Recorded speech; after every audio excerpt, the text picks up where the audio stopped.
Hello, and welcome back to Still Unbelievable. I'm your host, Andrew Knight, and with me today is Chris Bradley. Hey, Chris. Hi, Andrew. Chris is a regular contributor to the Unbelievable discussion forum and has kindly agreed to join me today for a part two of the Peter Atkins, John Lennox debate about can science solve everything? This was a debate that took place on February 2nd, 2019. It was a live debate, and Justin Brierley was, of course, the moderator for that debate. We are recording on February 16th, 2019, coming to you from our secret lairs, both in the United States and Ireland, right? Oh, no, Scotland. Oh, my apologies. Well, let's not get those confused. There's been enough conflict there already. So from our secret layers in the U.S. and Scotland. So, Chris, I know that in the past, you were a Christian and you got interested in this debate because of your journey out of Christianity. Well, not quite. I wouldn't ever say I was a Christian, to be honest. I went to church a lot as a child. Right. Because my parents went to church, so I went to church. But it never really made much sense to me. So I just went along reluctantly because basically I had to. This is the Church of England, which is a fairly liberal kind of Christianity compared to sort of the more fundamentalist strains you get around the world. But no, I would never say I was actually ever a Christian, or not a consciously believing Christian. No. Oh, I see. Not even as a teen when you were going to church. No. I see. I did note that you said that that your dad was a warden in the Church of England, and when I think of warden in the United States, I think of somebody that is the top figure in some prison. What is a? I honestly have no. He locked us all in and wouldn't let us out until we'd all been there for 2 full hours. No, well, I saw in your show notes you wanted to say what is a Church of England warden, and I thought, oh my God, I don't know. I've no idea. All I knew was that he helped around the church. He handed the hymn books out on the Sunday morning and basically collected them all back at the end, and that's really the extent of my knowledge of what he did. I've since been on the Wikipedia page just for this show, and I see that there are actually quite a few duties that wardens do have, but I'm afraid I was oblivious to all of that. So basically he was just a volunteer, I think, is what it comes down to. I see. So even as a teen, in that time of life when we sort of associate teenhood with first experiences and strong emotions and all of that sort of thing, even then, when you were most susceptible, it's interesting to me that Christianity didn't catch on with you. Did you have friends that were strongly religious? Interestingly enough, no, not a single one. So that is interesting, because it sounds to me like there's a typical part of this story where we do the things that we're sort of culturally, maybe not indoctrinated, but culturally conditioned to do. And maybe Christianity just didn't have that kind of cultural conditioning for you.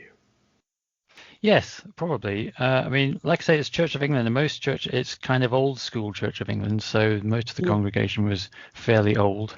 The services are completely sort of structured. You sing a hymn, listen to a sermon, have a reading, sing another hymn, everyone goes home.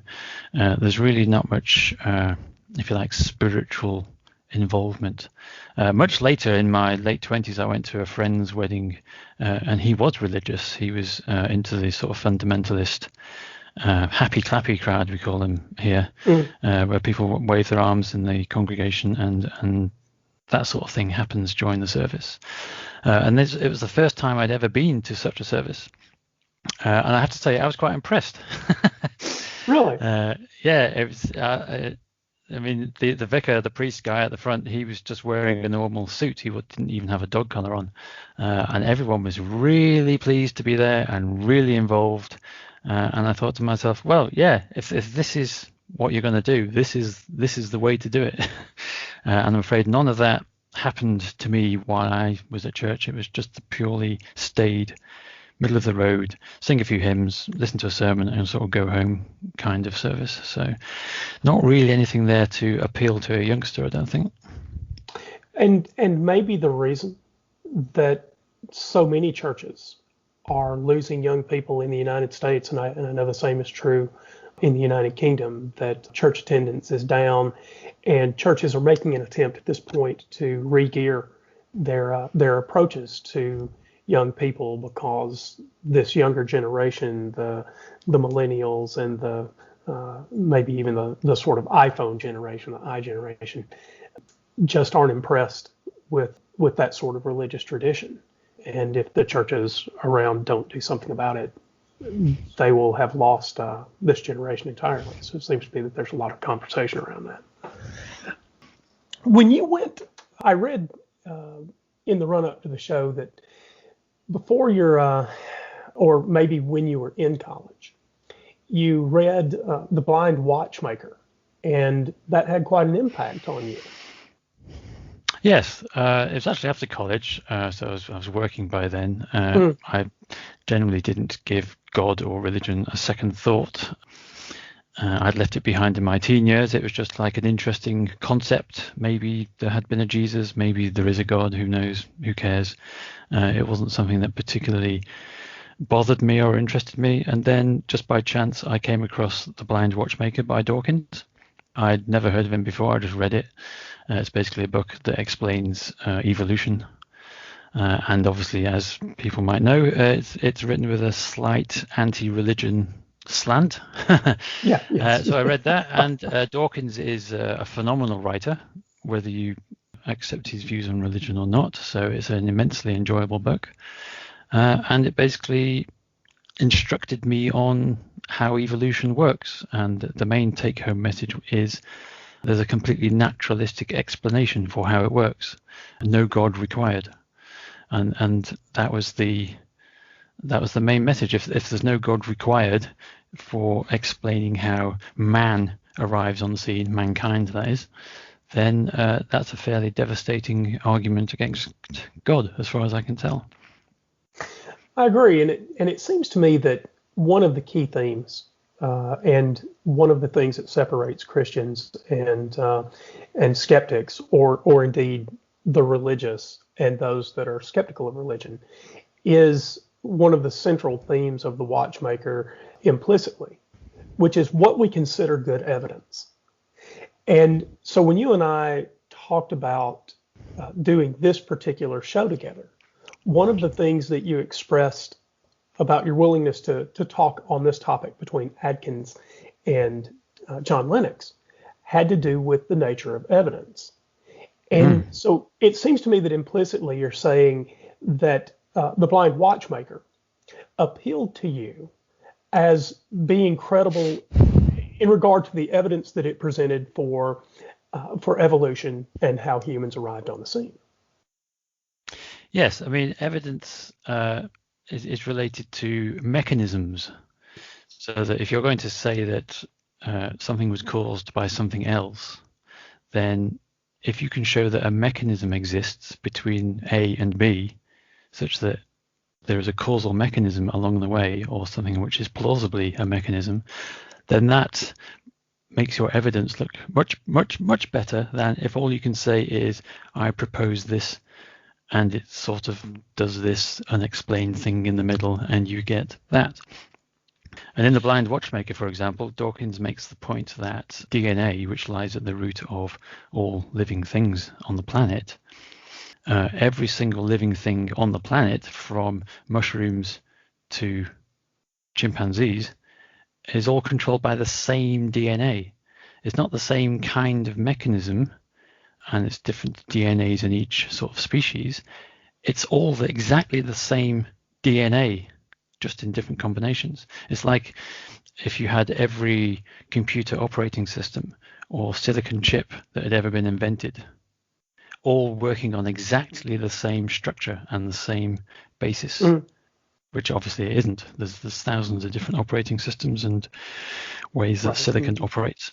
That's right. So RISC the fact and CISC that processors and all of that kind of thing. Yeah, Sure. yeah.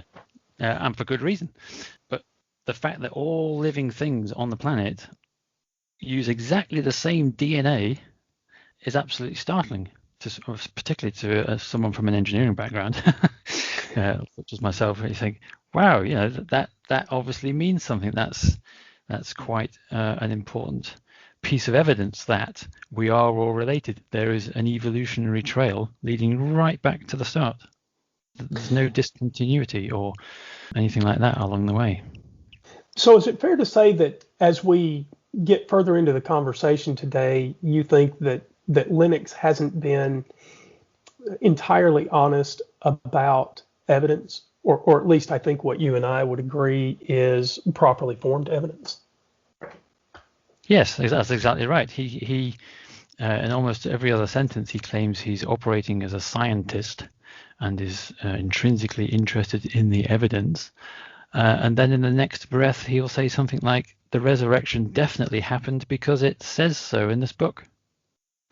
Right. So that is that is an interesting problem, isn't it? Why would Lennox lend any particular credence to the fact that a particular book says something, and therefore his version of the story is trustworthy?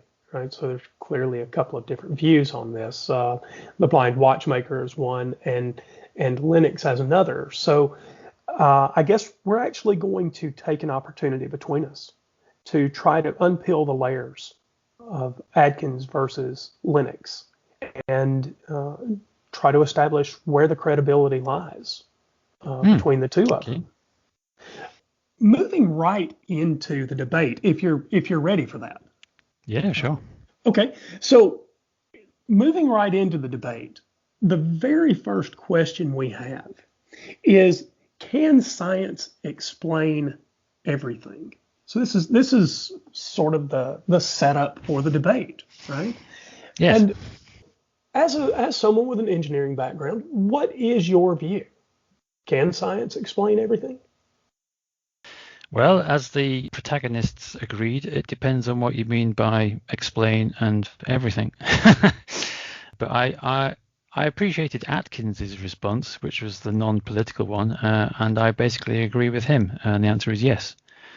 Obviously, the answer is not quite, but if you squint just a little bit, then yes, science can explain everything. So John had a pretty quick rejoinder for Peter there, didn't he? And he said, "Yeah, okay, but obviously not." Right? Yeah, exactly. That was exactly what he said. Obviously, science can't explain everything, and then he used Brexit as an example. Now, I wasn't terribly convinced by that, but what were your thoughts as a rejoinder to can science explain everything when we introduce something like cultural responses to politics? Yes. Can science actually reveal something about Brexit? Can we talk intelligently about Brexit using the tools of science? Well, it turns out that despite Brexit being on the surface completely unexplainable, nobody knows why it's happening or what good will come from it. It turns out that yes, and Atkins actually alluded to those by uses of psychology, for example, understanding people's underlying motives. It all comes down to what you mean by science. And basically, it's easiest to take the simple view. Science is the methodological investigation of reality. Basically, it's investigating what happens, why it happens, and coming up with, conclusions as to why something happens. So if you're investigating something which on the surface makes no sense, then you just need to step back and reduce the component parts down to simpler units and investigate why each one of those might be happening. So interestingly enough, with the Brexit thing, I pointed you at a second Lennox podcast, which is out on YouTube, for where he's promoting his book with is it Ravi Zacharias Ministries? Funnily enough, more or less the first question, it's just an aside, they said to him when he was taking his place on the stage was whether he could explain Brexit. Brexit has become quite a preoccupation over here as we count our way down to the deadline at the end of March. Right, 29th of March, I think, and 29th of March, yeah. Yeah, and maybe the UK will crash out of the European Union. Yes. And I do think I think I'm in alignment with you that Brexit is explainable through entirely natural forces and observations about the things that drive us, the things we want and the things we fear. And those things aren't always rational, right? But even yes. Well, I see what you mean. I mean, people's emotions aren't necessarily rational. Correct. Right. Yes. I mean, the American, if you like, version of Brexit is Trump. I mean, how on earth did Trump ever get elected? It's a similar kind of head scratching thing that you need to work out how did this seemingly impossible thing, which everyone said was never going to happen, ever happen? and to be fair, the U.S. has. We have many of those examples in U.S. politics. Gun control is another one. Reproductive rights, Donald Trump, as you mentioned, and so we are mired in lots of contradictions in regard to politics and economics. But I think that the forces and the things we choose are explainable based on observation. Each individual step along the way that gets you to the apparently unexplainable contradictory position you find yourself in at the end, each individual step is of itself perfectly explainable. Well, it is. And recently, even our religious ideology and our commitment to religion has come under investigation. And the University of Utah has some interesting MRI results about students who are deeply religious. They were able to put these students in machines and sort of expose them to typically to material that evokes strong religious response. And they were able to map the portions of the brain that are responsible for those strong religious commitments. And so I don't think, at least for me, where Lennox makes an appeal to, to our thoughts and that sort of thing, I don't think that even there we don't have an explanation. Maybe our explanation is cursory because we don't understand the brain particularly well yet. But I don't think there's any mystery in the sense of the supernatural that drives, our thoughts about Brexit or our reactions to politics or religion. I think at this point, the good evidence points to completely natural responses and devoid of any supernatural appeal. I mean, humans are basically emotional creatures. I mean, all animals are kind of emotional creatures. It's humans run on instinct first and then think about it later. And there's the whole cultural conditioning aspect as well. So even for myself, who was never a Christian and who never really cared much about Christianity, just being brought up in the general Christian cultural background of Great Britain, it seeps in, and you can't help but be sort of enculturated by it. Right. So that even when I became a relatively hard atheist later on, in 20, 30, 40 years later, it took many, many years to drop the childhood sort of cultural background. For example, the whole thing about whether Jesus really existed, or whether there's really an ark, or whether there's really an Adam and an Eve. When you read textbooks which explain to you how these things cannot possibly happen or be true, it still takes ages for you to accept these things. So you don't really need to go into sort of brain scanning too much to come up with an explanation as to why people find it so hard to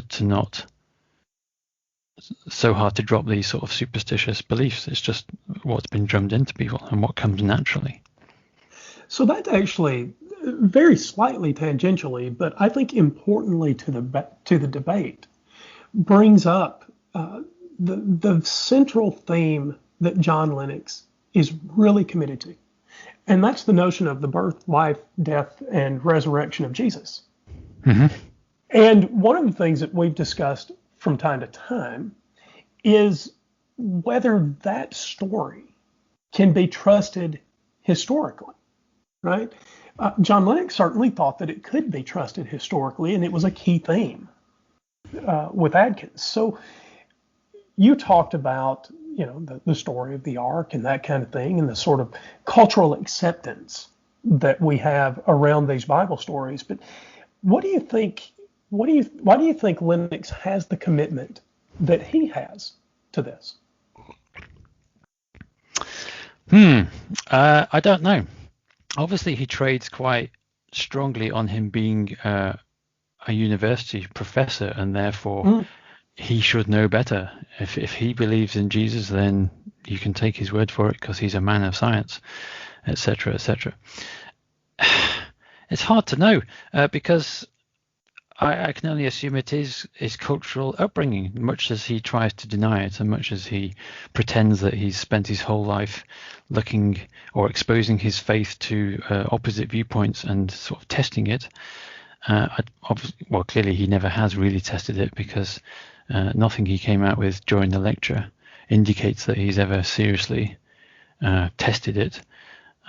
He keeps talking about the wads of evidence, for example, for Christianity, but never once did he actually produce any on stage. He just kept saying, well, it says here in Luke that Jesus was resurrected.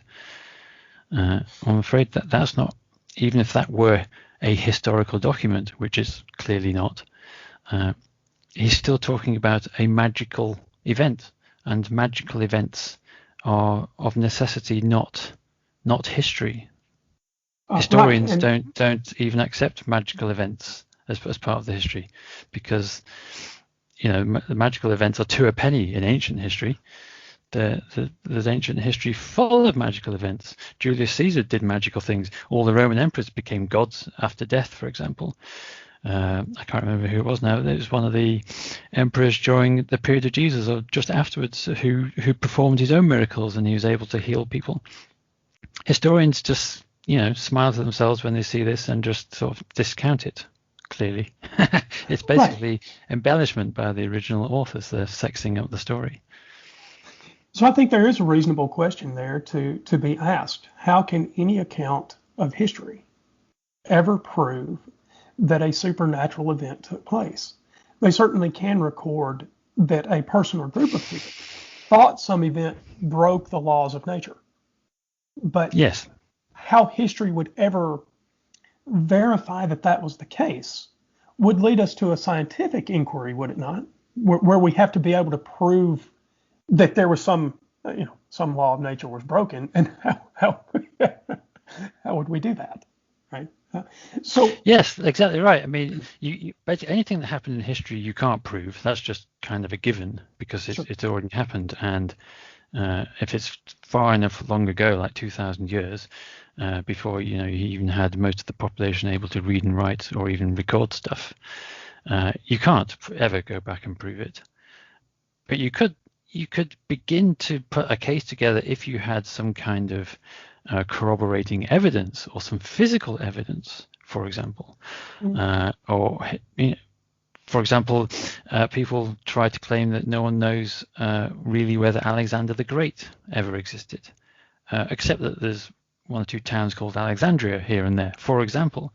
The problem with Jesus is you can insert him in and out of history, and it makes literally no difference to history. There is no physical kind of record of him ever having been around. So that's a major problem to the historical record of Jesus.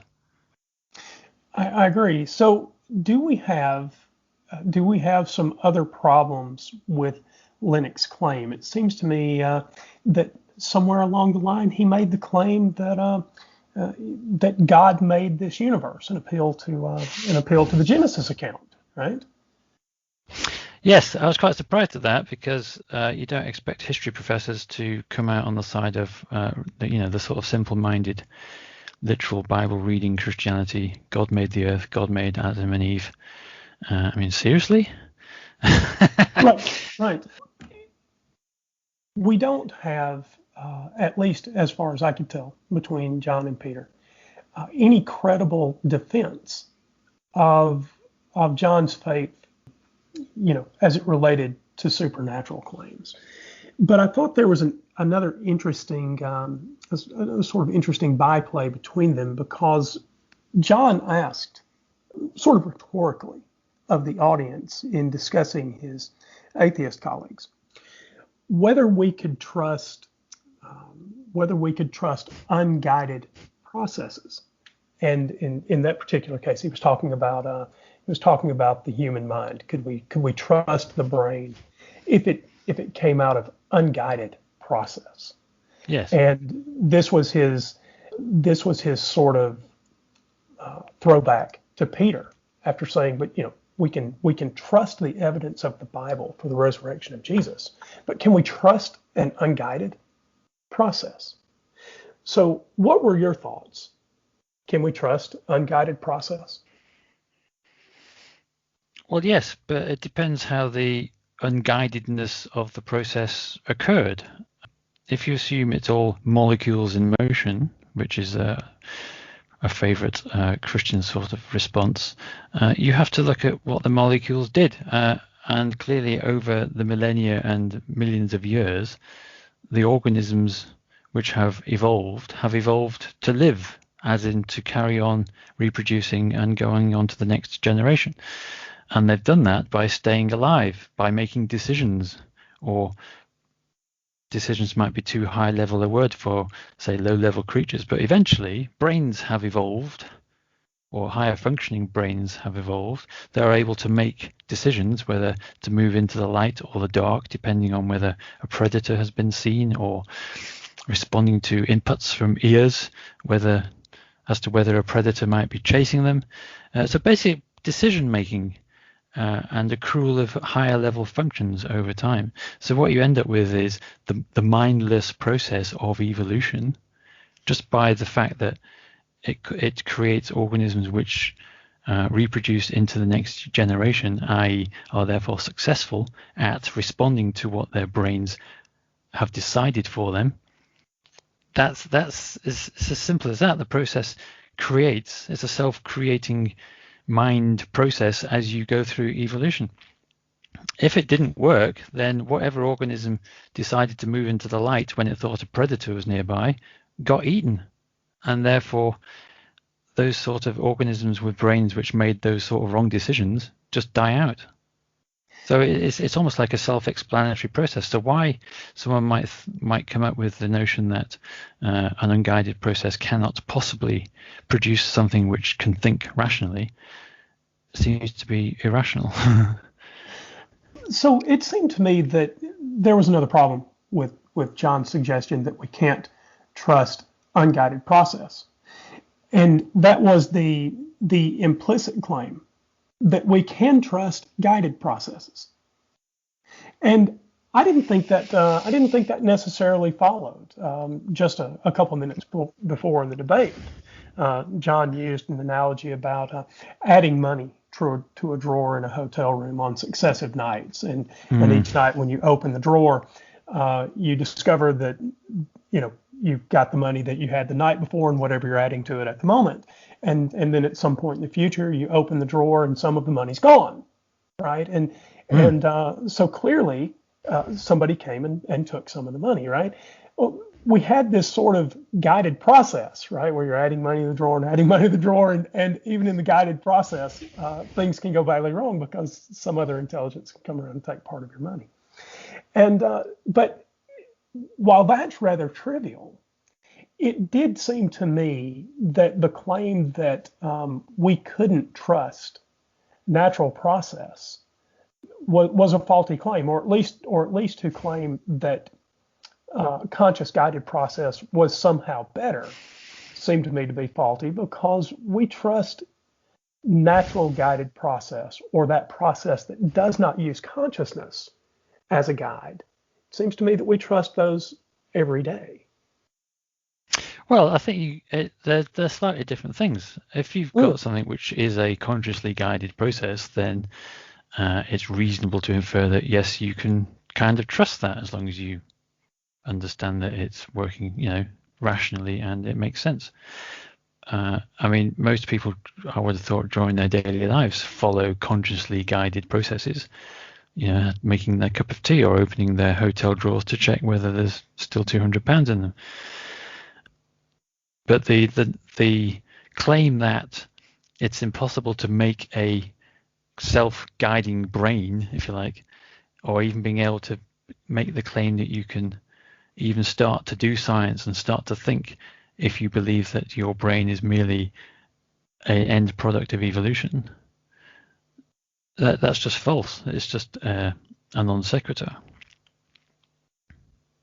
So John talked a little bit more about science and the compatibility between science and faith when he yeah, exactly. So he talked about wanting a cup of tea, and he suggested that boiling water could be explained two ways, right? So put a kettle of water on the heat, and heat exchange causes Why is that water boiling? Because I want it to. Yeah. Right. And so, yes. So I think that most listeners probably found that unconvincing. I did. But what did you think? What did you think of the explanation that religion and science are compatible in the same way that boiling water and wanting a cup of tea are compatible explanations for the same event? Yes. So, well, actually, it's quite a good analogy, but possibly not in the way Lennox meant it. Basically, the religious explanation, when I'm holding my fingers to make air quotes over explanation, is a bit like the explanation for why the kettle is boiling, being you wanted a cup of tea. It's a purely superfluous, laid over explanation, which is just laid over the top of the actual mechanistic explanation, which is already underneath that, explaining what is going on. So the water's boiling because it's reached the temperature whereby its internal gas molecules are at the same, whatever it is, atmospheric pressure as the surrounding atmosphere. That explains why the water's boiling. Religion doesn't do that. Religion doesn't have that component of explanation at all. That's completely missing from any kind of religious explanation. Only science can explain, in that respect, why the water's boiling. All religion can do is come along later and overlay a completely redundant so-called explanation as to, but somebody wanted it to boil, or God commanded it to boil, or along those lines. And that's similar to him saying the explanation that I wanted to make a cup of tea is the explanation as to why the kettle's boiling. Yeah, sure, but it's a bit of a sort of trivial explanation. It doesn't really explain much. It just says who's in charge of boiling the kettle at that moment. Well, it seemed to me division another way, because we can want a cup of tea, quite a lot. But if we don't have access to boiling water, presuming it's a hot cup of tea that we want, and put the tea bag in or the tea leaves and let it steep and all that sort of thing. We can want all we want, and without access to tea leaves and boiling water, we don't get a cup of tea.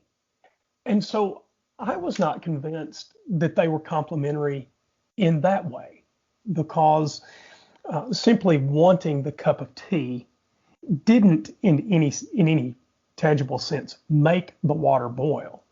What made the water boil were the preceding actions of putting water in the tea kettle and turning on the stove and putting the kettle on the eye, and all of those things, right? The actual explanation bit, yes. Right, right. I'm intrigued by why you're saying want. Is that a nudge towards C.S. Lewis, who he was sort of not so much quoting, but angling towards drawing that part of the conversation. Because everything that C.S. Lewis ever seems to have written is basically an argument from desire.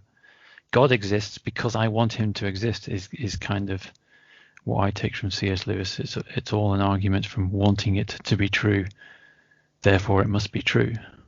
Is that what you're angling at, or was that just a coincidence? No, I think I was just shorthanding the notion that we do have things that we want, and in this case, when I said want, I think I was probably shorthanding a need for, so you're thirsty, right? Oh, right. I see. Yeah. And there's some need to quench that thirst, right? And so I was not actually angling at C.S. Lewis, though I do see the confusion. But I think I was more angling at by want, talking about our instinctual need, for something to drink, and in this case, it was something pleasant, right? So I think we can explain those pretty naturally too. And so not really angling at C.S. Lewis, Right. because I'm not a big C.S. Lewis fan. It seems to me that C.S. Lewis's writing was backed up by the same sort of smoke and mirrors that Lennox uses, throughout the debate. Right? Yes, yeah, that's right. I mean, whenever an apologist comes out with a reference to Lewis during their monologue, I always think, uh-oh, right, you've just lost.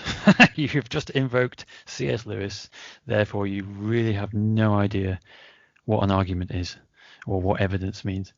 And so I was quite surprised to see Lennox, because it wasn't Lewis's argument with the hotel money, the £100 in the It drawer? was. That's right. Yeah. And so Wow. in the end, I guess we've answered the question about if you add money to a drawer on a regular basis, and at some point you find that some is missing. The question was whether the laws of mathematics had been broken or the laws of England. And I think to be clear, surely the laws of mathematics are not broken. Well, no laws were broken. That's right. We don't have the example doesn't get to where John wants it to go. Okay, so now maybe we should tackle the idea that John Lennox brought to Peter Atkins when he said that religion, particularly the Christian religion, was geared into history, and Christianity could be trusted, in essence, on the back of its historical evidence. What did you think about the idea that God was geared into history and that miracles were sort of redefined in John's world, right? So John defined miracles in a way that I don't think any of the rest of us do, because God can just sort of reach in naturally, in John's view, and tinker with the physical world. So is Christianity geared into the fabric of reality? Is it geared into history? Well, Christians like to think so, and Christians quite often give that as their main reason for, if you like, picking Christianity over any other religion, because they've been led to believe that there's this marvelous historical record which backs it all up. When John came up with that, he was kind of playing up his scientific credentials as when he said that if he came across a bit of science he didn't understand, and they were talking about quantum physics at that point, he wouldn't be someone who would then at that moment throw his arms in the air and just say God did it. He would accept that he had just run out of understanding. He just wasn't physically capable of getting his brain around how maybe something worked, and he wouldn't take the lazy route, as Atkins was accusing him of doing, of saying, therefore God did it. I'm not sure how true that is. I think a lot of Christians, when they come across something they don't understand, they just attribute it to the action of a deity. But then he went on to say, but he doesn't need to do that because Christianity is completely geared into history, which is frankly unbelievable. Unfortunately, it's well assumed by most people that there is lots of historical evidence for the existence of Jesus, that the Gospels are historically accurate, and I'm going back through the Old Testament. It's all history all the way down. John kept blotting his copybook somewhat by referring to Adam and Eve and Genesis and God creating the world. And we know this because it's written in the Bible. Because as far as I know, most thinking Christians don't accept that Genesis is any way meant literally. So it's kind of hard to know what Lennox means, really, because it's also clear that he has no idea of what is involved when you do history. And he referred at one point, for example, even to Luke being a class one sort of historian, top of the game. There's a historian called Luke who sets out his credentials at the start of the chapter as having undertaken a methodological examination of the evidence, and therefore his was a scientific history. And the evidence for this is Luke. I'm always struck when I read through the New Testament, and some of the listeners will know that I was deeply religious for a time. I studied religion in college alongside computer science. But one of the things that, Is that even possible? Wow. Well, okay. So I don't mind just a brief moment of autobiography. It was eventually that tension between the tools that you're familiar with in engineering and computer science and any related discipline, and the tools that you use in religion. I could not, in the end, create compatibility between those tools. And the tool set that I ultimately chose, if you want to think about life in terms of the tools that we choose, right? The tools that I eventually chose were the tools that led me to best understand the nature of the world through repeatability, testability, and falsification, et cetera, et cetera, et cetera. I think I was probably the only guy on campus studying theology and computer science at the same time. And I can believe that. It was a very strange combination, and I think we all knew it was. But so yeah, I ultimately had to side with science. It seems to me though. But sorry, go ahead. Oh, some disciplines you can get away with.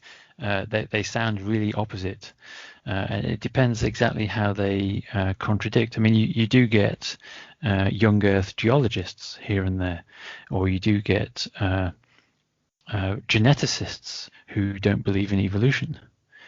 But you can only really get those really bizarre, contradictory sort of occurrences if for example the geneticist isn't involved in something specifically to do with evolution, perhaps, because I imagine genetics is quite a wide discipline, so you can spend your whole life being involved in it and not ever have to confront the reality of evolution contradicting your religion, for example. And the same with geology, I assume.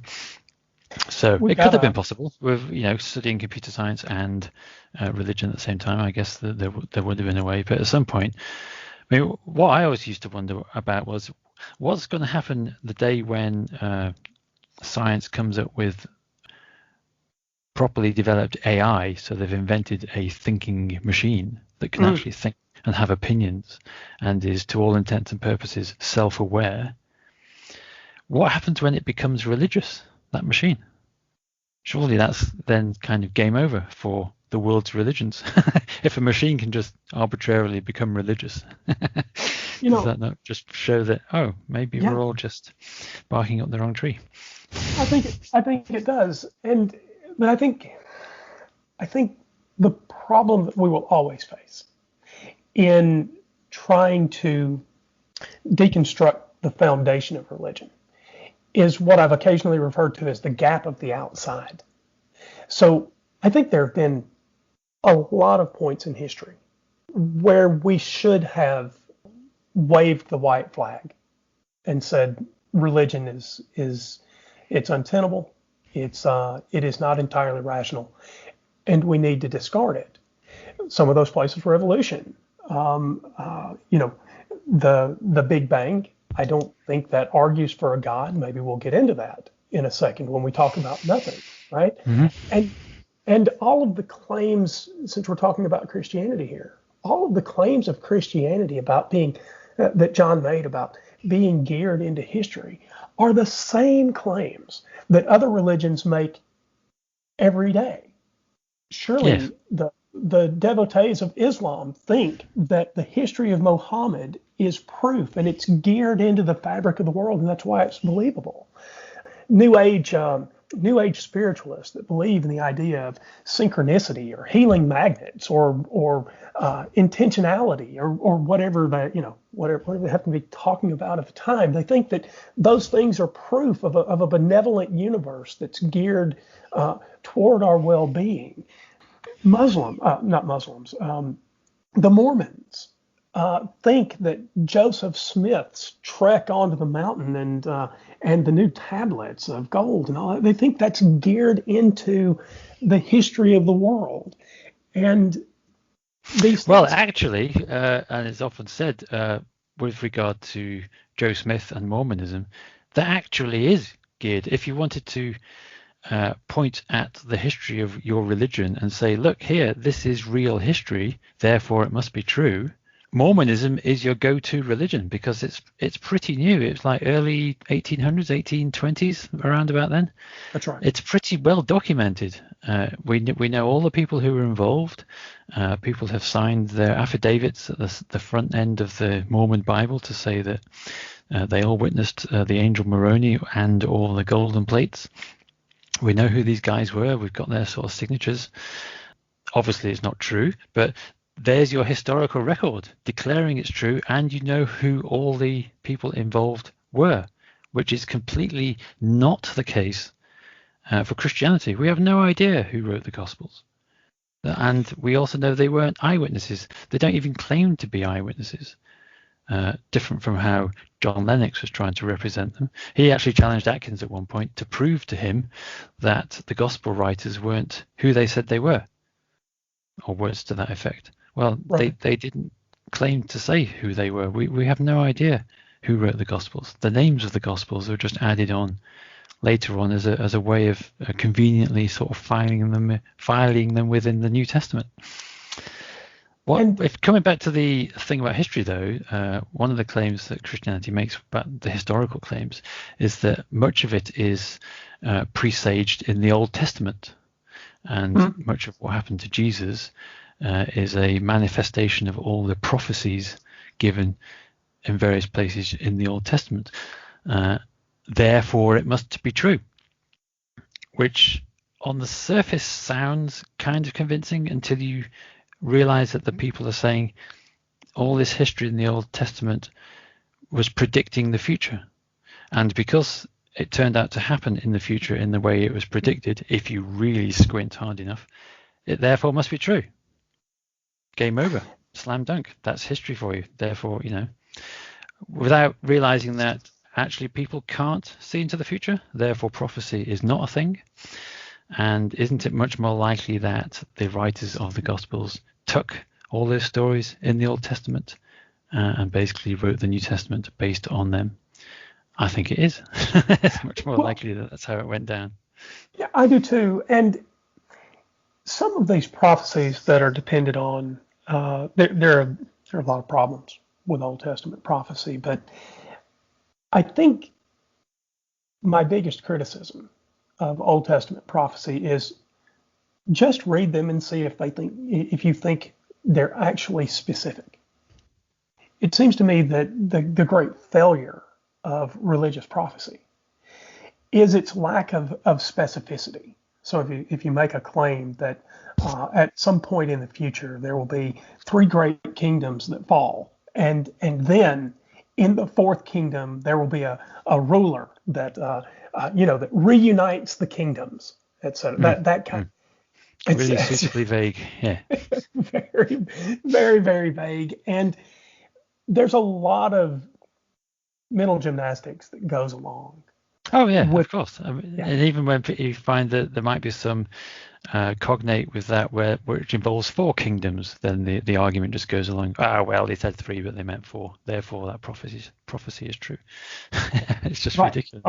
Or you say, yeah, but that one kingdom, if you say, well, there are too many kingdoms for this to fit, and then somebody says, yeah, but this one kingdom wasn't really great. And so if you take that out, well, so that wasn't really a great kingdom because it didn't last long enough, or it didn't have the right technological or advancement, or some people wore red shoes, or whatever. It wasn't a great kingdom because, and so it seems to me that there's a lot of effort to sort of fit Old Testament prediction into the New Testament, and I'm terribly, terribly unconvinced. Well, I was surprised to learn, and I used to take the attitude way back when I'd read the Dawkins books and basically become a proper dyed-in-the-wool sort of atheist. I took the view that it's literally pointless arguing the contents of the Bible with anybody, because A, I didn't know very much about the contents of the Bible anyway, and B, what I do know about it is you can cherry pick anything you like out of it and interpret it to fit anything you want it to say. So it is literally pointless to argue what a certain Bible verse may or may not mean. So I never went there. However, in recent years, it has been quite illuminating to discover quite how much of the New Testament, the stories about Jesus, are literally just based on Old Testament stories. Jesus is entirely a product of Old Testament stories. And I never realized before quite how, to such an extent, that is the case. So give me an example of one of those stories. I think what you're talking about is the type-anti-type relationship. But give me an example. Well, the main one is Isaiah 53, which talks about a suffering servant who will come to the aid of mankind, or whatever it is. And the suffering servant is made to be Jesus in the New Testament, even though that's one prophecy which is clearly false, because the Old Testament makes it quite clear that the suffering servant in that case is actually Israel. But the New Testament is based around, that's kind of one of the central so-called prophecies which is used there. But also little things like the Magi who came to visit Jesus when he was born. There are references, I can't remember, is it from Hosea or somewhere, where the one who is born is visited by people from the east, or words to that effect. Just incidental pieces of information like that can be found all throughout the Old Testament, and they've been shoehorned into places in the New Testament. Even the virgin birth, for example, is a well-known sort of mistaken prophecy, because that's taken from the Septuagint, which mentions it erroneously translated the word for young maiden out of the Hebrew and translated that as a virgin. And Matthew took that, virgin, right, we can work with that, and he made the whole virgin birth riff on top of that. So that's a good example of kind of a forensic mistake. You can trace the pathway of the mistake as it was written down through the literary record. If you'd had the correct translation, that would never have happened. So I know that is a traceable mistake, the young woman versus virgin mistake. But this thing that you're talking about now, the relationship between the story of Jesus and Isaiah 53. So that's the Old Testament is the type and the New Testament is the anti-type. We have other examples of that relationship between Jesus and other characters in the Old Testament. Another one of those characters is Adam, right? And yes, so Jesus is the new, yeah. That's right. And so we see this this claim of type. Well, he's the new Moses. I think that's the main thing he's made to be. He's basically a rehash of Moses. He crosses the Jordan like Moses crossed the Nile. And there's a John the Baptist involved in order to do the whole rebaptism thing and coming through the waters. It's a rehash and a rehash again of the Moses story. Yeah. Yeah, you've even got a promised land in the Moses and Jesus. There's a lot of parallels there. But Yeah. Christians think of those particular type anti-type relationships as a strength of Christianity, and you're saying that is actually a weakness because history doesn't bear out a proper relationship between Jesus and these Old Testament stories, because these Old Testament stories are themselves not good history. Sure. I mean, it's a well-known documented process. Is it called midrash? Yeah. Whereby old Jewish stories or Hebrew stories are rehashed over the generations and rewritten in light of new so-called prophecies or new circumstances, life under new kingdoms. So you can see that happening all the way through the Old Testament as stories get rehashed. A lot of stories appear twice throughout or more times throughout the Old Testament. So you might read something in 1 Kings and then you read about it again in 2 Kings and you think, hang on, this is the same story, just with slightly different characters. And that's what it is. So the New Testament, to some extent, is nothing more than just that. It's just a direct continuation of that tradition. Or that is the supposition or the assertion. And that seems to be the least problematic and the most probable method of what's happened, the best explanation. Lennox was talking about inference to the best explanation. Well, we have these historical stories, or these stories in this historical book. How did they get there? Well, that's quite a plausible mechanism. Sure. And I think in this case, we can sort of appreciate David Hume here, because Hume suggests that we're never justified in believing a miracle. We're always more justified in believing that we were deceived. And so I think it's reasonable to say that if your faith depends on a history that is somehow confirmed by miracles, you are more justified in believing that the history you understand or the way you understand history is deceiving you, because it is more likely that you are deceived than it is that your history had miracles in it. We don't use history quite that way.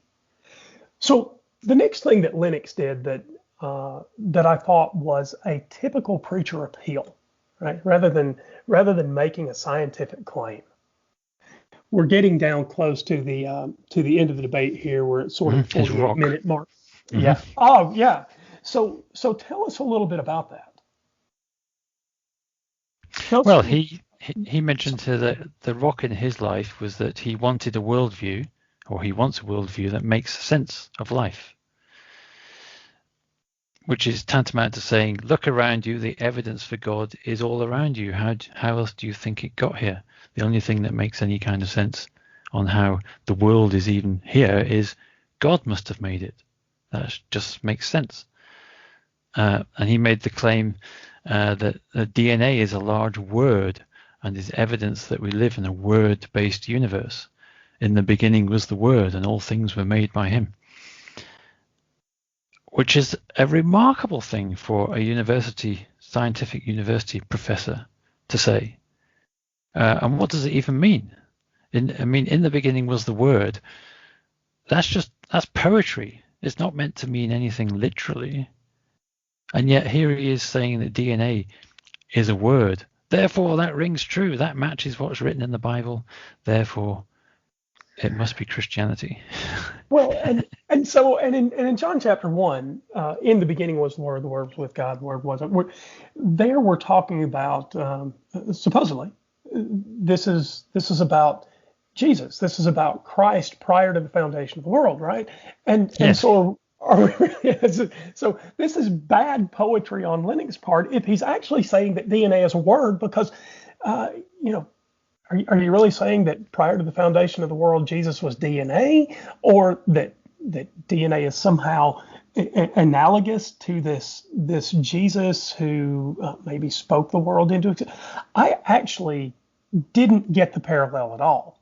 No, I mean, it's a bit daft on a couple of fronts. I mean, first of all, John is talking in John 1:1 is talking about a specific kind of theology, and it's kind of what makes it different from the Matthew, Mark, and Luke Gospels, is putting Jesus as being present right at the beginning. I mean, in Mark, you get Jesus happening halfway through his life.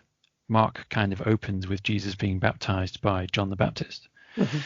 In Matthew and Luke, you get back to Jesus' birth. He was divine. So in Mark, Jesus becomes God's son. He becomes divine halfway through his life. In Matthew and Luke, Jesus is born divine via the virgin birth.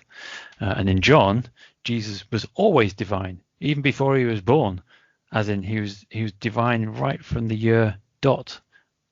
So that's just the theology. That's kind of, you can trace the theology evolving there through the Gospels, and that's partly what helps order the Gospels in the order that they were written. Well, it does. But the other daft thing he came up with is DNA being a word, because it's not. There's no words in DNA. DNA is just a data store. It's just like a piece of punched tape. It just contains. It's basically binary, but it just uses 4 digits instead of 2. It's just right. Yeah. It's just dumb data which is fed through your RNA machine in your cells to create proteins. There's no words involved. It's often called a sort of list of instructions on how to build stuff, but it's not even that. It's just raw data. It's just ones and noughts. And the truth of that is that a completely biological process reproduces us every time there's a conception, right? We reproduce completely biologically. There's no magic in reproduction, and there's no sort of equivalence of this this word, this DNA being a word. It's not. We don't see anything particularly mysterious in the biology of reproduction, and because we don't, on that basis alone, John's idea fails, in my view. But it sounds so good when he says it. yeah, and until you say, I don't. How again is DNA a word? But he steps from this idea that he wants a particular kind of story on which to found his life. He steps from this to the power that this story has in other people's lives. So he says that he was delivering a lecture at Penn State at some point, and he moves from that lecture to Harvard later on, 6 months later. And in this lecture at Harvard, a young man stands up and he says, listen to me, and they all listen. And then this young man says, 6 months ago, I was at Penn State, and you delivered this lecture, and something about what you said so touched me that I read the New Testament, and my life has been changed. And it's the power of that story that changed my life, and it is the proof to me that the story is true. And then John says, this story's got power, and it's happened dozens of times. I've seen this over and over, this idea that the gospel transforms. So what were your thoughts about people changing and that being confirmation that the truth claims of the New Testament are in fact true? Well, it obviously makes it all true. I mean, it stands to reason, doesn't it? No, it's madness. It's just like, listeners, you serious? Rewind, because he's not serious. Hold on, my chip's falling out. I need to insert the real. Hang on, clunk. Yes, I mean, it's madness just because you think something is true, or because something makes you happy, or because you've adopted a new worldview, or because you're completely convinced by it. That doesn't mean it's true. And it's really as simple and as short as that. You might believe in UFOs, for example. I don't know, just picking that off the top of my head. And you might convince yourself you're seeing lights in the sky every night as you look out, as you see the sort of little twinkling dots in the sky. You're thinking, look at those benevolent UFOs looking down on me, making my life blissful. It doesn't mean it's true. You can believe it, but as as a piece of evidence for its truthiness, it's completely useless. So once again, this is a university professor coming out with complete nonsense, complete non sequitur, which that itself is actually more astounding than what he's coming out with. The fact that he thinks that might convince anybody, and the thought that even convinces himself. How can it? So can science explain this young man's change over 6 months between these lectures? Because that's what John's saying, right? This is surely a thing science can't explain. Well, I hesitate to say simple, but surely it's simple psychology. That's it. He's bought this guy has bought the Christian story. He likes it. He's possibly prayed to Jesus, and the next day the sun came out, or he had a particularly delightful walk to work, or something nice happened to him, and he's just said, right, I prayed to Jesus last night. This nice thing has happened. It must be true. I'm going to be really happy. And that sort of thing would obviously cheer you up if you kind of went along with it or fell for it.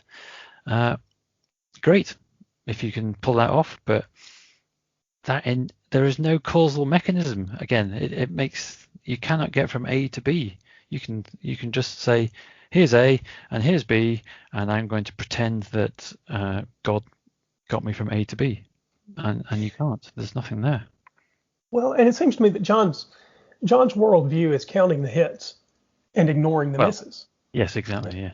Because yes, and I mentioned that because he came up with plenty of people like Joan of Arc for whom Christianity wasn't necessarily life enhancing. Yes. Right, and I can say here that a couple of years ago, this is well documented actually in print over on the Unbelievable boards. I took the Christian challenge again. Someone said to me, if you would just pray the sinner's prayer, it would be transformative for you. And so I took the challenge. I reported on this for, I don't know, a couple of months. Wow. So yeah, I mean, look, if we have a commitment to the truth, and what we want to know in our lives is as many true things as we can and as few false things, then it's not a problem for me to take the challenge. So in this very place that I'm standing right now, I took the challenge. Mm-hmm. I knelt down in this room that I'm in right now and said the sinner's prayer.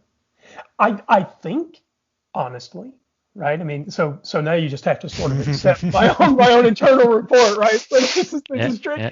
This is tricky. But if you accept that I'm an honest person, then you can accept the report that I was honest. I knelt down. I prayed the sinner's prayer. I did not do that just for one day. I've done that repeatedly. What I don't, and of course the prayer also included the element of God, if you're out there, send me some sign that would be unmistakable to me. Oops, right? It's a tricky territory now. Yeah, of course. Now some listeners will know what I've said would convince me, and I may go back through that a little bit, but it didn't change my life. No, you remained unmoved. Yeah, I mean, here we are, right? So that's a miss. Not that John Lennox knows that's a miss, right? I mean, he doesn't know me from anyone else. But surely this story plays out among people that don't accept Christianity, and even as a greater disconfirmation. People turn from Christianity to Islam, or from Islam to Judaism, or Judaism to New Age spiritualism, and all those very same people claim life-changing insight. Yes. The thing is, I've always been interested in these life-changing miracles which have happened, and they always boil down to very mundane, trivial things which have happened. No one's ever come up with an actual, miracle. I prayed to Jesus, and there was a new car in my driveway next day or something. It's always I prayed to Jesus, and I basically felt happy next day, or I was able to get along with my neighbor, or some lost long friend got in touch with me out of the blue. And I think, really? Is that it? Is that all that happened? And therefore you think you're in touch with the creator of the universe as described in the Bible? But you've left a few steps out there in the working. This creator of the universe thought that you were so important that getting you in touch with a classmate from high school was more important than feeding starving children in Ethiopia. Yes. Yeah, or malaria or something. Yeah, exactly. Right. But you're talking about counting the hits. I kept thinking about that during Lennox's, during various things he was saying. I mean, the main one, and Richard Carrier has mentioned this a few times, counting the hits and ignoring the misses is really not the way to do it. And one of the biggest misses that is not counted is the fact that, for example, just to pick one at random, bodily resurrections are in fact impossible at a biological cellular level, right? It's probably one of the most impossible things you could even imagine. Therefore, that's a massive miss in your estimation of whether the Bible might be true or not. And yet hardly any Christian ever even considers that. And to give him credit, Lennox actually says, yes, biologically that is impossible. Therefore, it must have been God what done it. Okay. Right. But fair enough. But that then just brings him back onto the historical record. But sorry, that's another massive miss, because the Gospels aren't historical records. And in fact, there is no contemporary history of Jesus around that time, different to what Lennox actually claimed. He actually mentioned contemporary historians, which must have been just a small slip. But there is no contemporary history of the existence of Jesus. There's, to a good estimation, there is no history of Jesus. Full stop. All you've got is a couple of snippets of reports appearing in the historical record about 60 years later, 50 years later, the main one of which has been proved to be an interpolation, and all the rest, the other three, are really just reports about the existence of there being Christians. That's it. So that's for the son of the creator of the universe who came down to earth to save mankind. He's basically completely undocumented. So that, back to the subject of counting hits, that's a massive miss. You have to bear that in mind as one of your misses when you're counting up the evidence on each side.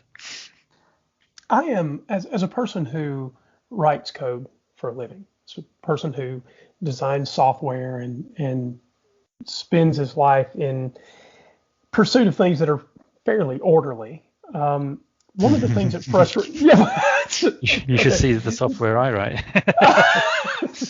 Okay, if you're still using go-to statements, we need to have a talk after this. Not only is it disorderly, but it's quite often drunk. Okay, now that strikes me as the now we're moving back to why does the water boil? I think it's Fortunately, I don't write software which controls airplanes, so we're all safe. Hey, I'm not. I've seen a little bit of that, and I'm not sure that's better. But one of the things that I'm forever frustrated by, and it's a thing I think people ought to consider more deeply, is if you make a claim that a resurrection happened, let's say you even deeply believe it, let's even say that it did occur. Now, by the way, we already agree that it didn't happen. Okay. But just granting for the sake of argument that it did, what you are necessarily granting is that even if the process was supernatural, there was a process. And until you can, in my view, nail down what that process was, you haven't actually been able to attribute it to the agent that you think you can attribute it to. Yes. Yeah. In the words of Hitchens, although on a different subject, you've still got all your work to do, even if you grant the initial premise. Yes. Right. Saying that God did something, look, the typical response here is God raised Jesus out of an act of great power, or words to that effect. Yes. Okay. Input of great power, yes. Right. But that's just an equivocation, because we can say that same thing about anything. I get light in my home because of an act of great power. Or Although in that particular case, that is actually true, and you can show that that's the case. we don't want to So that's confuse. actually a bad example. Right. Or the sun gives the plants energy for photosynthesis by an act of great power. These are just equivocations on an actual process. And until you can nail down what that process was, and that process was in fact enacted by Yes. the agent that you think it was enacted by, and so in this case we can talk about boiling water for tea, right? Until you can nail that down, Yes. to an agent that, I boiled the tea by simply looking at it from across the room by an act of great power. right, it's Yeah. just it's just so much nonsense. It's just, again, poetry, right? Yes. I'm What just about going back to resurrections, by the way. I mean, hmm, resurrections were 10 a penny back then. I mean, no, it's even documented in the Bible, in the New Testament. Some people believed John the Baptist had been resurrected at one point, because after Herod killed him, and then there were reports of this Jesus guy wandering around, it was suggested, oh, is this John the Baptist who has been resurrected? As a just normal sort of daily question. Oh, that guy's, he's come back to life. Fair enough. So this was just a thing which was assumed to be able to be made to happen. So it's actually not that remarkable an event. So if you've got the creator of the universe using all his great power to resurrect this guy as some sort of massive symbol for mankind, well, actually he seemed to pick quite a mundane thing to do, right. which would barely have raised an eyebrow according to the New Testament itself. And it seems to me that some of the things that are claimed in the New Testament, we wouldn't claim anymore as acts of great power, comparatively speaking. So, had Jesus done some time travel, that'd be pretty interesting, right? Yeah. Had Jesus been in two places at once, Yeah. well, that would be interesting. So Had you these mentioned germ theory, for example? well, then at that point, not only would he have been interesting, he'd have been credible. Yeah. Of course. Or if Jesus had done anything remotely useful at all to sort of mankind in general, except for the occasional leper or blind person he came across. I mean, it's all so of its age. It's just, so what? It's clearly not the work of a divinity or a deity trying to save mankind. It's a literary creation. Right, Of especially since salvation could just be done, right? If you really wanted to Yes, save mankind, exactly, he could just do exactly. that and be done with Yeah, it. without having to come back for a second time. Right. Yeah, just on the subject of what evidence it would take to convince you, I'm afraid I'm not aware of what that is. Can you summarize that So shortly? I can summarize it very shortly. It'll probably get me in trouble again. It has a couple of times. I am frustrated, as with so many things. I'm frustrated by life in Christianity. So another thing that frustrates me is that the miracles of Christianity don't actually apply to the central claims of Christianity. So, Jesus, God raised somebody from the dead. Okay, so what? What you're actually wanting me to believe on the back of that is that there is a God who can create universes, that there is a God who can live forever, that there is a God who can draw a straight line between the good and evil and never get it wrong, that there is a God who can know everything, including himself, perfectly, that there's a God, who has the right to lay down moral codes, all of that sort of thing, right? Those are the central claims of Christianity. And if you really want me to believe, now, by the way, I'm not saying that I would not be wrong here for believing, right? Because I can believe things that are wrong, and I can even believe wrong things for good reasons. But here's what you would have to do.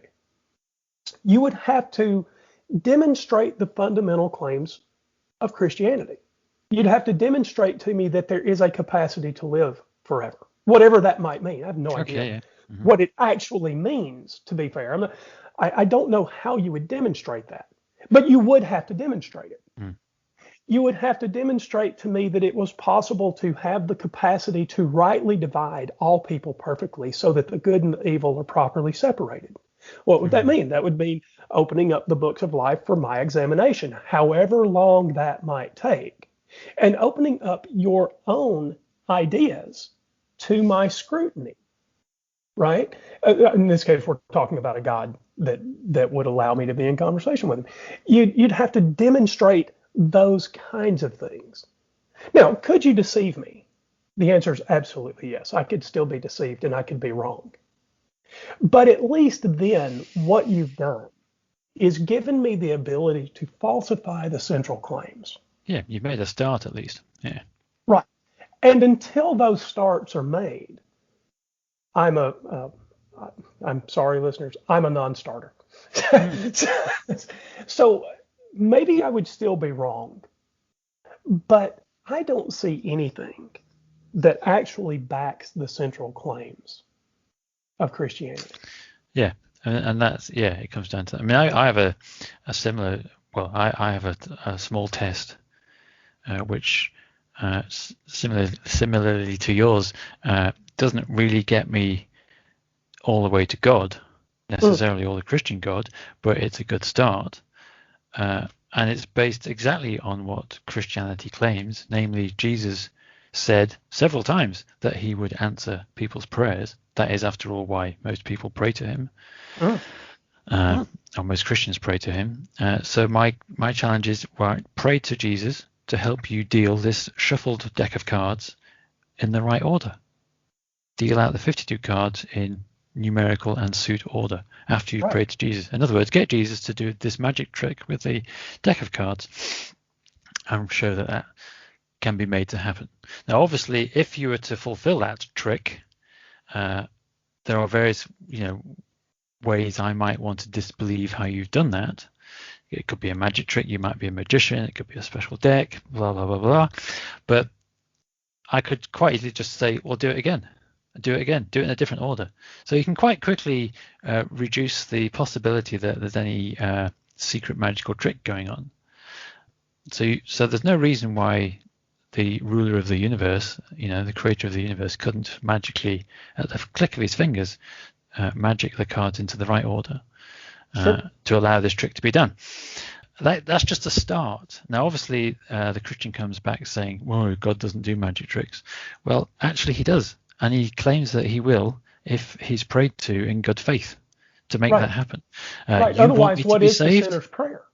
Yeah. You want me to be saved? I'd like to be saved. If this thing really exists, yeah, I'd like to live forever in a blissful, blissful domain above the clouds. I'm all in. All I need is just a little sign. Just give me a little sign, like Jesus said. He would give us a little sign. So get on with it. And obviously, none of that ever occurs. So you don't need to be rearranging moon rocks on the moon to say Jesus really exists, or you don't need to have a Bible discovered on the moon, or rearrange the order of the planets or anything like that. Just a really simple, mundane deck of cards, which you can just do at the drop of a hat, and that's all it would take. You would get my interest. Let's put it that way. I would think, okay, maybe there is something to this. That would get my interest too. And so when you started, I was a little skeptical because I was like, well, magician,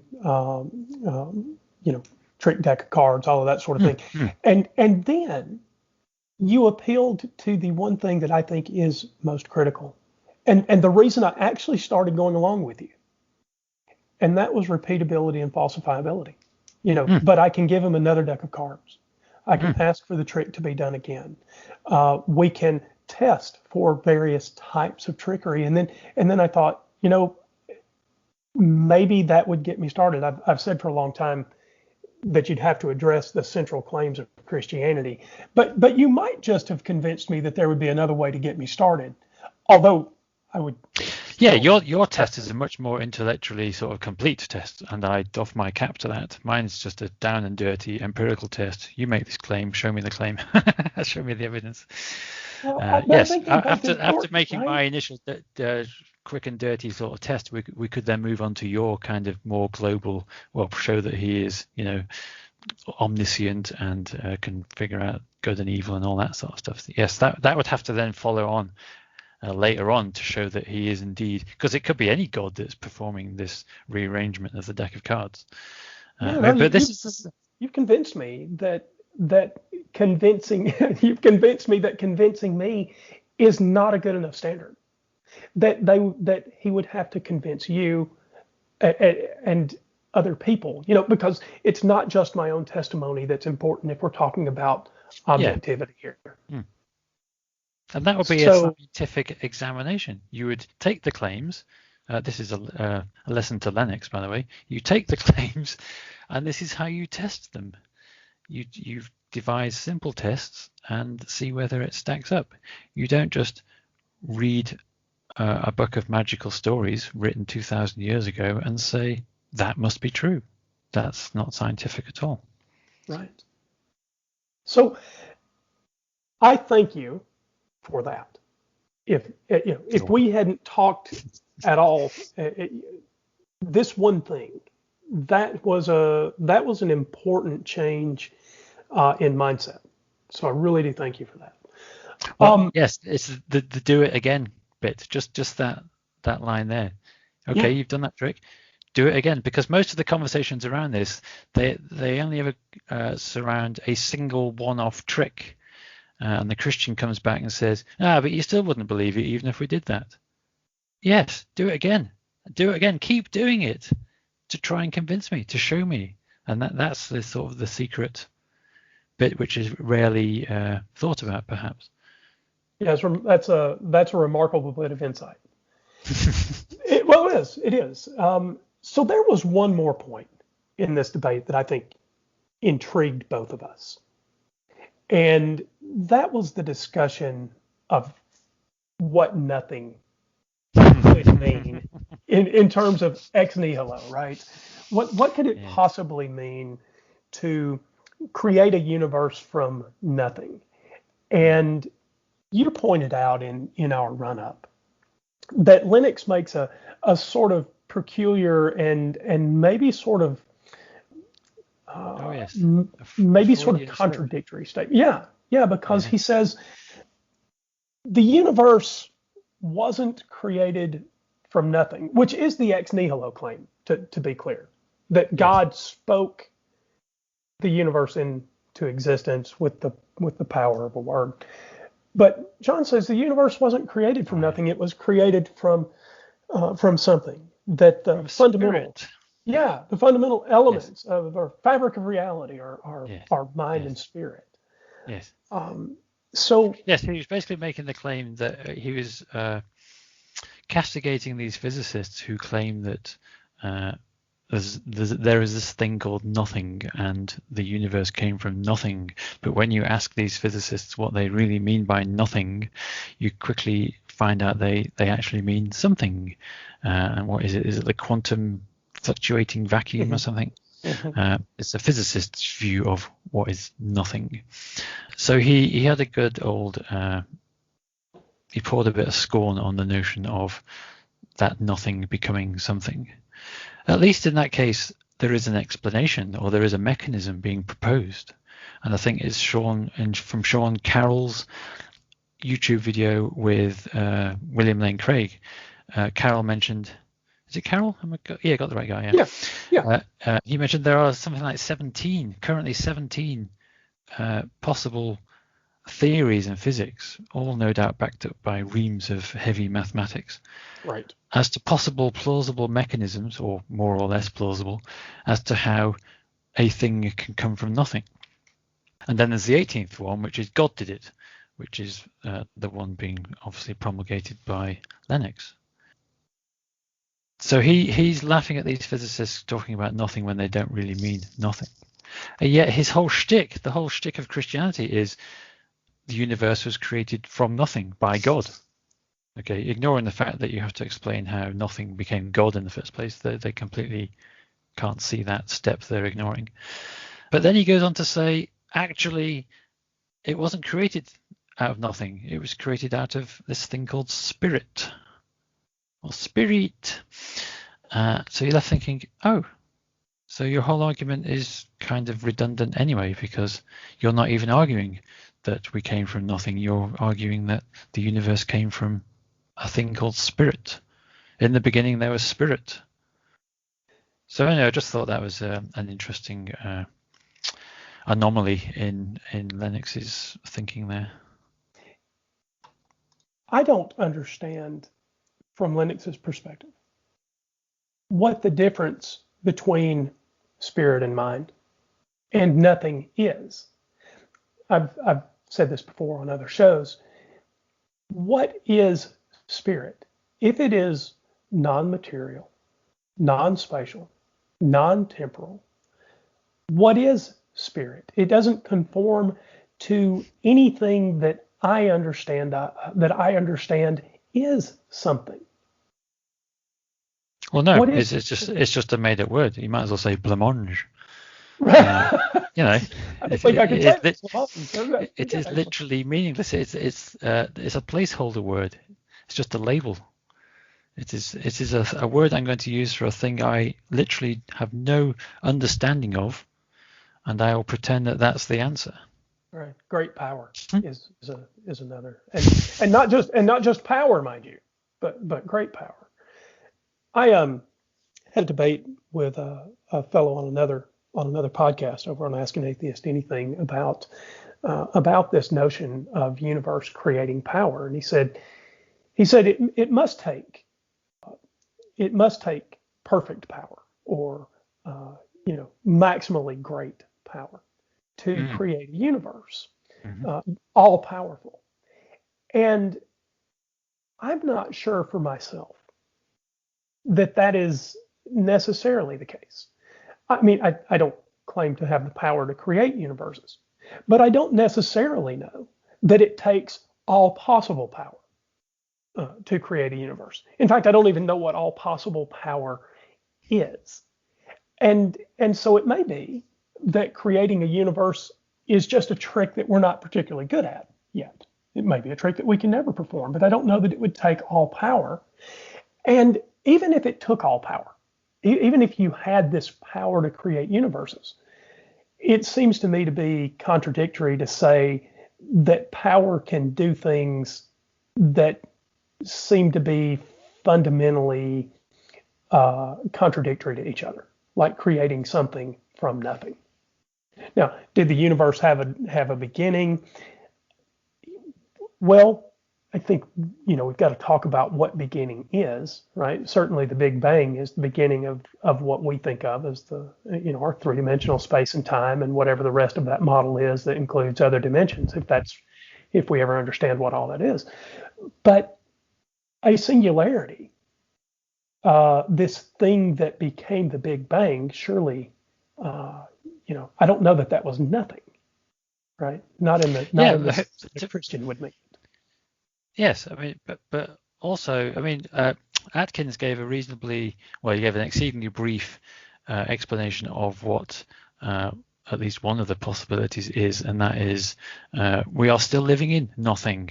It's just that it so happens that nothing has become an equal amount of positive and negative and some general miscellaneous stuff in between for several billion years, and that's where we find ourselves, and it'll all collapse back into being nothing at some point in the future.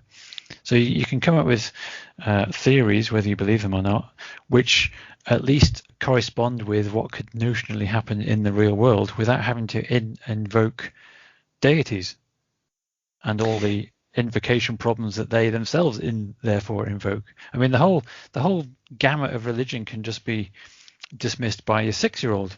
You come along and say, God created the universe. 6-year-old says, who created God? Oh, didn't think of that. Right. All these Christian or all these religious propositions about how the universe came into being are complete misdirections, because what does religion have to say about these really advanced scientific topics anyway? The answer is nothing. It's really just a massive exercise in deflection from the fact that the actual religious stories themselves don't hold any water. So it's just like, oh, look, a squirrel. And then you spend the next 2 hours arguing about what color the squirrel was. And B, the science is so magically complicated and esoteric anyway.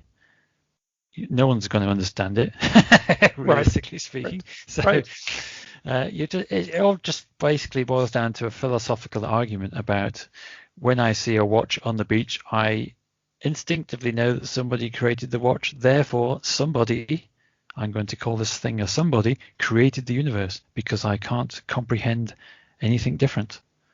And then you base all your philosophy around that. And yeah, fine, whatever. But it's kind of who cares? I mean, I'd much rather argue, for example, at the resurrection, which happened at Passover, which means the moon happens to be on the opposite side of the earth from the sun, because that's just how Passover is timed. How was it the case that God arranged for the moon to whiz over to the wrong side of the planet for 3 or more hours during the afternoon of the crucifixion, not resurrection, during the crucifixion, to make the earth go dark for 3 hours? So never mind how the whole universe got created and the huge amount of maths and physics involved in that. Just explain to me that bit, because I'd be really interested to know. So you don't need to go to the beginning of the universe. It's just, leave that to the physicists. It seems to me that miracles that we talk about, like this 3 hours of darkness, necessarily imply not one big miracle, but an almost uncountable number of smaller miracles, because surely whizzing the moon to the other side of the earth would have noticeable effect. There'd be tidal issues. There'd be timing issues. There would be circadian rhythm issues. Birds would not migrate properly for some period. We're talking about not. Maybe that's what caused all the zombies to come out of the. Matthew 27. There you go. There's the proof that it did actually happen. If we could just whip the moon around like the tail on the end of a cat, we could raise people. Okay, well, it's cool. Gravitational pull. It's obvious. They just come back up out of the earth and rip them right out of the dirt. We proved it. That must have happened. Yeah, that's well. There you go. Now you've got two beliefs still unbelievable. Okay, that's not actually the case. So I think that was one of the places in the debate where I really felt like Lennox didn't have a better explanation. As a skeptic, I am always willing to acknowledge, at least I think I am. I try to be willing to acknowledge. You're just too nice. Well, I don't get accused of that very often. I try to acknowledge where my understanding comes to an end. And I am completely willing to say, I have absolutely no idea what occurred in the moments right after the Big Bang, and if before the Big Bang can have any meaning in the sense that you and I understand sequential time. What could happen before that? I'm not saying that there was a before, because I'm not trying to create a temporal analogy prior to the moment of expansion. I'm willing to say that I don't know there. And for me, that seems a much more powerful tool to start investigation than to say, I've got an intuition beyond human intuition that allows me to carve out these things beyond space and time, and I'll just say God did it and be comfortable with that. Well, yes, but it's even counterproductive, because you still have the same problem. Where did God come from? All you've done is invoke a massively improbable extra entity into your problem without even realizing that that's what you've done. It literally makes no sense to do that. Well, it doesn't. And I think Atkins' explanation has further appeal because, and now I'll go back to Dawkins. I think Richard Dawkins is right to observe that the universe is constructed on successively less complex things. Now, if that's the case, if the world that we appear that we see has emergent properties, and those emergent properties are from complex systems, right? And we sort of we sort of dissect those systems, and they get less and less complex as we go down. One of the great appeals. Oh, back into the evolutionary record, you mean? Well, and even down to when multiple forces interact, we see emergent properties from dynamic systems that they wouldn't exist. I see. Yeah, I'm with right? you. Yeah. Right. And so Dawkins talks about this. Dawkins suggests that the universe is built on successively less complex systems.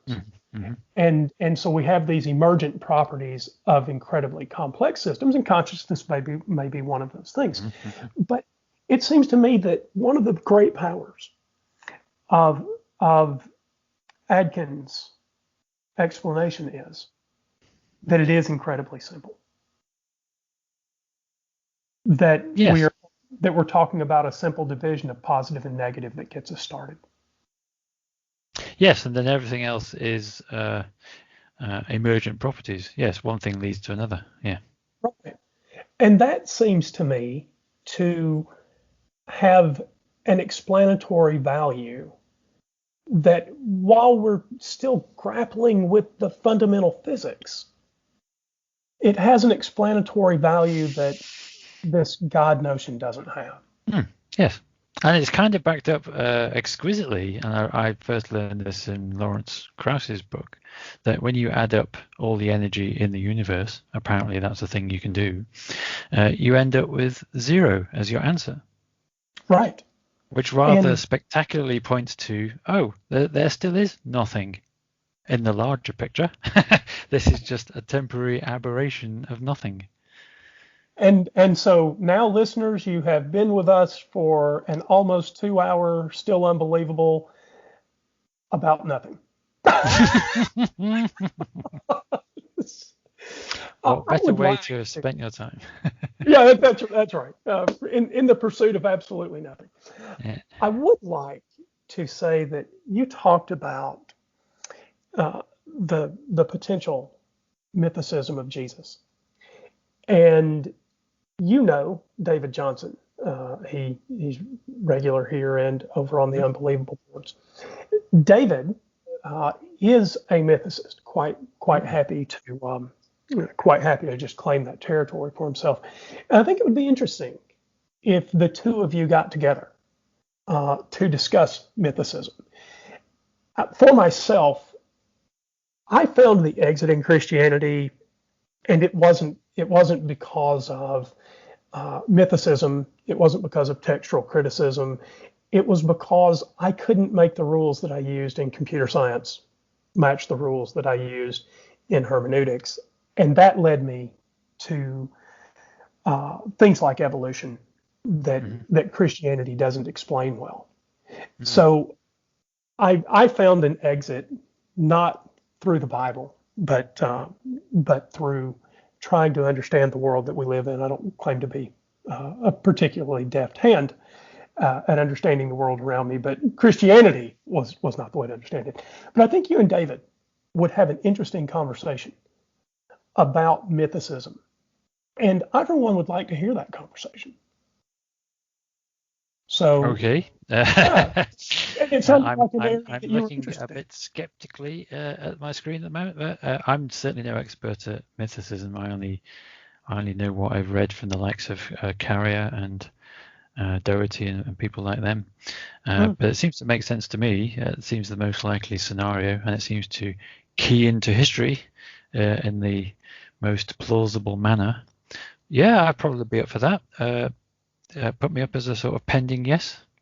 Okay. If that's all right. I will, and I'll try to put that together because I think it would be, I think it'd be a conversation people would be interested in. And maybe we can find a Christian guest to come. Yeah, that would make it more interesting, I guess. Yes. Yeah. So if I can get that worked out, I will give you plenty of warning so that so that you've got time to do proper preparation, and so that you guys can touch base and work through those details. Okay. So, any closing thoughts about this debate, or have we covered the ground? No, I suppose my overriding thought only is that once again, I listened to Lennox, and once again, I was disappointed by the intellectual dishonesty on display. Basically, he's just he comes across as presenting the scientific view and claiming that Christianity is scientifically justified, and yet when you actually listen to his arguments, there's no science there. It just doesn't stack up. So it's a shame. It was. I agree. I didn't see the science. I did see the analogies. I did see the colloquialisms, but I didn't see the science. And Atkins, for his part, he was. I didn't listen. I initially only listened to it as a podcast. I converted it from the movie to the podcast to listen to. It's only when I came to watch it after that that I was vaguely amused by Atkins's facial expressions at various places during the show as he listened to some of the things that Lennox said. I mean, he didn't do himself any favors particularly, but Lennox came out with so much nonsense that, you know, what else could he do? It was just, I don't know. But I think we're post. At least I am. I'm not waiting for someone to come up with that. Aha! Here's the scientific explanation of Christianity. This is why it's true. I am now completely convinced that there is no scientific explanation. It is not true. There are good scientific reasons that demonstrate how Christianity isn't true, how the Gospels were most likely written, why they were most likely written, and you can get that information from the likes of Richard Carrier, R.M. Price, R.G. Price. You just need to read the books, read around the subject, and you can see that there won't ever be a kind of scientific aha, look at this. This is how it all happened moment. It's not going to happen. Right. And Lennox didn't go against that this time around either. So there you go. We're in lockstep. So thank you for being willing to come on this episode. I really would like to do it again in the future if you're willing. Yes. Will you untie me now? Right. Yeah. No, you're gonna have to pray for that one. Oh, God. So no, it wasn't too painful. I've had a good time. Thank you very much. So I'm very glad you did. I will come on again. Good. And thank you for inviting me. Thank you for being here. And folks, if you'd like to get involved with us, feedback, say hello to Chris. If you want to engage in a point with us that you disagreed with, you can reach us at stillunbelievablepodcast@gmail.com. That's stillunbelievablepodcast@gmail.com. Or you can go to our website, which is stillunbelievable.blog.home. stillunbelievable.blog.home. And thank you for listening to this episode of Still Unbelievable. We will talk to you soon.